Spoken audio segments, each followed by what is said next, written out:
Child sexual abuse is more common than most people think. It will interest you to know that 1 in 4 girls and 1 in 10 boys suffer some form of sexual violence before age 18. One of the ways to end discord is to effectively handle such cases and end the impunity. What to do when a child has been sexually abused? Number 1. Be calm. Realizing that a child has been sexually abused by a family member or anyone else can take a toll on you as a parent, guardian, or caregiver. The emotions you feel are normal and they will range from shock, fear, anxiety, anger, and shame. Find a way to manage your feelings. This is important because you would need to focus on making right decisions and creating a safe environment for the child. Be calm as they narrate the event to you.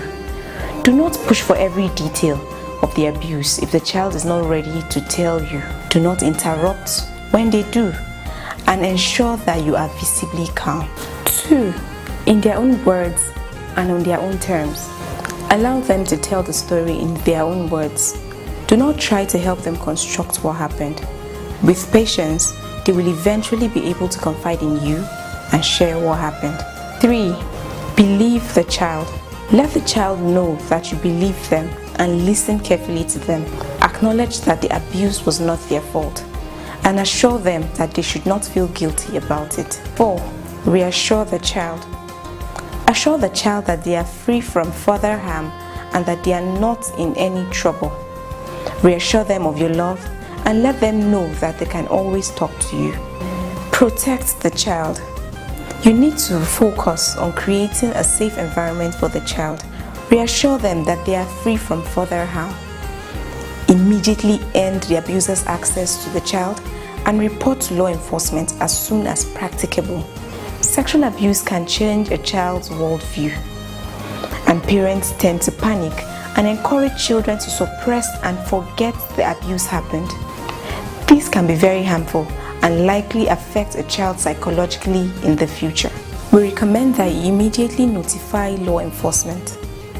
While the reality of sexual abuse can be painful and unsettling, especially if it's within the family, ending the secrecy surrounding the event can help both you and the child heal when the abuser is arrested and convicted for their crime.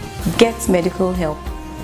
Immediately get medical help, preferably from a certified health worker who is experienced in child sex abuse. The caregiver and medical professionals should explain the procedure of any medical test and investigation they intend to carry out on the child so that they are not further traumatized. In the event that the form of sexual abuse is penetrative, that is rape or other forms of oral sex, request for prophylaxis treatment to prevent HIV, hepatitis, and other sexually transmitted diseases. Emergency contraceptives should be administered to adolescent girls to prevent pregnancy. As soon as you can, get a child psychologist or counselor to assess the mental well-being of the child and provide therapeutic treatment. As a parent or caregiver, you may also need psychosocial support, as may the child's entire family. You can check our resource section for a list of psychosocial support providers in your area. Encourage, but do not force the child to settle back into a regular routine to aid their healing. Children whose parents or caregivers are supportive tend to heal faster. When the abuser is a family member, one of the hardest forms of abuse to deal with is when the abuser is a family member. The tendency is to cover up the crime so that the family can move on.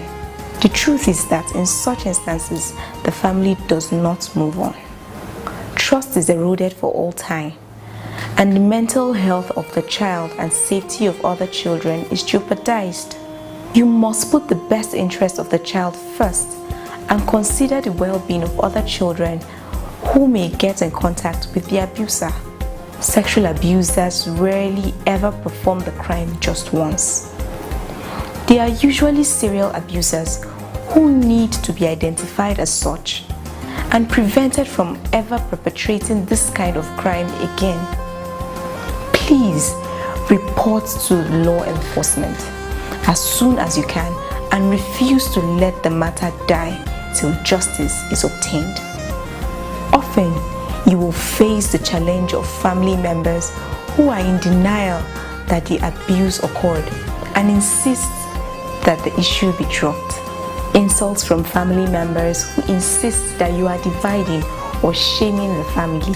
If you are not a family member, that it is a family matter, then that you should mind your business.